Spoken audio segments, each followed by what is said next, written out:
मुंदांखा गागि आइ.प मावख'गिरि एस.पि. आनन्द मिश्राया बिबान एंगारबाय।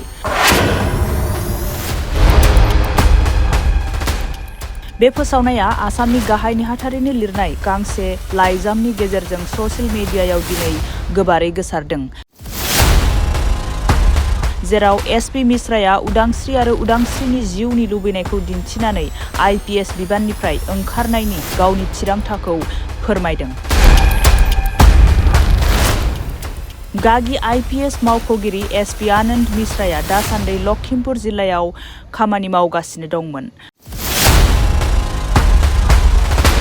फैबाय थानाय लकसभा बिसायख'थि गेलेनो हागौ होनना सुलुंनिफ्राय मिथिनो मोननाय जादों, नाथाय बेनि जेबो रोखा फोरमान गैया। भारतारि पुलिस सिबिथाइ आइ.पि.एस. नि सासे मुंदांखा मावख'गिरि आरो आसामनि लखिमपुर जिल्लायाव आथिखालनि पुलिस सामलायगिरि एस.पि. बिबानाव थानानै खामानि मावगासिनो दंमोन आनन्द मिश्राया। आनन्द मिश्राया आसाम सरकारनिफ्राय 16 जानुवारि 2024 मायथाइनिफ्राय गोहोम गोनां मावख'आरि महरै गावनि मासिनिफ्राय बिबान एंगारगोन।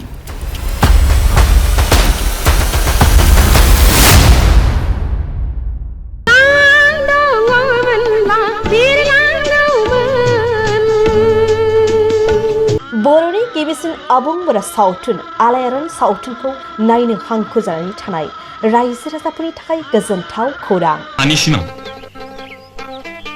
गावबा गावनि आंलाय आंनिसो सानदोंमोन। आलायारन सावथुनखौ अनसायगिरि रायजो राजाफोरनि थाखाय बाङाय बेसेनावनो दिन्थिनो थांखि लादों बड'सा फिल्म प्रडाक्शना।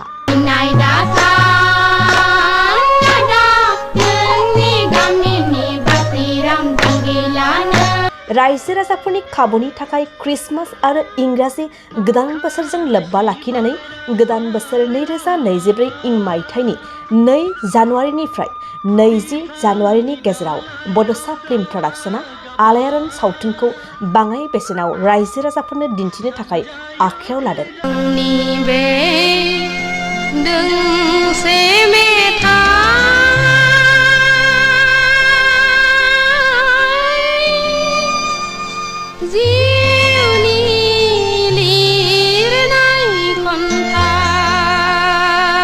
फैगौ 2 जानुवारिनिफ्राय 20 जानुवारिनि गेजेराव सिगाङाव लानाय बेसेननिख्रुइ गोबां खमसिन बेसेनाव आलायारन सावथुनखौ लांनानै रायजो राजाफोरनो दिन्थिनो हागोन। सुदेम बार बारनाय गोजोनग्लायनाय समाव बिरलाङो गोसोआ नोंनि सेराव। क्रिसमास आरो इंराजि गोदान बोसोरजों लोब्बा लाखिनानै आलायारन सावथुनखौ अनसायगिरि रायजो राजाफोरनि थाखाय बाङाय बेसेनावनो दिन्थिनो थांखि लादों बड'सा फिल्म प्रडाक्शना।